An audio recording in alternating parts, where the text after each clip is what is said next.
মাননীয় স্পিকার, আমি তো শুনতাম আওয়ামী লীগ গরিবের সরকার, জনসাধারণের সরকার, ছোটবেলা থেকেই শুনে এসেছি। মাননীয় স্পিকার, এখন দেখি আওয়ামী লীগ ব্যাংকারদের সরকার। কই বাবা?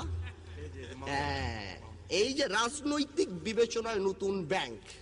মাননীয় স্পিকার, মাননীয় প্রধানমন্ত্রী অনেকবার বলছে আমার এমপি মন্ত্রীদের টাকা পয়সা জমা দিতে হবে, কে কত টাকার মালিক, তথ্য অধিকার, এটা সেটা, কিন্তু আমরা পাইনি। বাট আমি কষ্ট করে ইলেকশনের হলফনামা থেকে বের করে নিয়ে আসছি, সবগুলি বলবো না।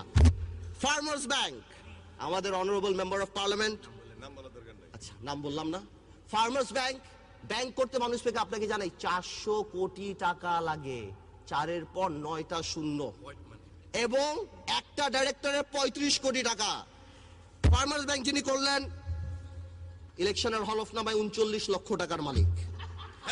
মেঘনা ব্যাংকে করলেন, কোটি বাটি মিলে 27 লাখ টাকার মালিক। ফেডারেল ব্যাংক যিনি করলেন, কোটি বাটি মিলিয়ে 1 কোটি 1.5 কোটি টাকার মালিক।